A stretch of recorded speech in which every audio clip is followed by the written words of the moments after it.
আমার হলাই নাকি grand master ডান দিছে, যাই বেটারে খবরটা দেই গে।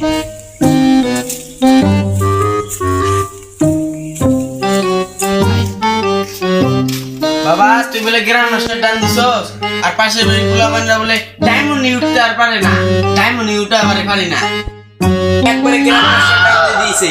আমি এই খুশিতে গ্রামবাসী সবাই দাওয়াত দিব, দাওয়াত দিয়ে খিলাম। মামা আমি তো গ্র্যান্ড মাস্টার ডান দিয়ে ফেলাইছি, তুমি গ্রামবাসীকে সবাই দাওয়াত দাও, আজকে সন্ধ্যাবেলা আমাকে ভাই খাইতে আইবো। ও বাবা তুই থাক, আমি গ্রামবাসী সবাই দাওয়াত দিয়ে আইতেছি।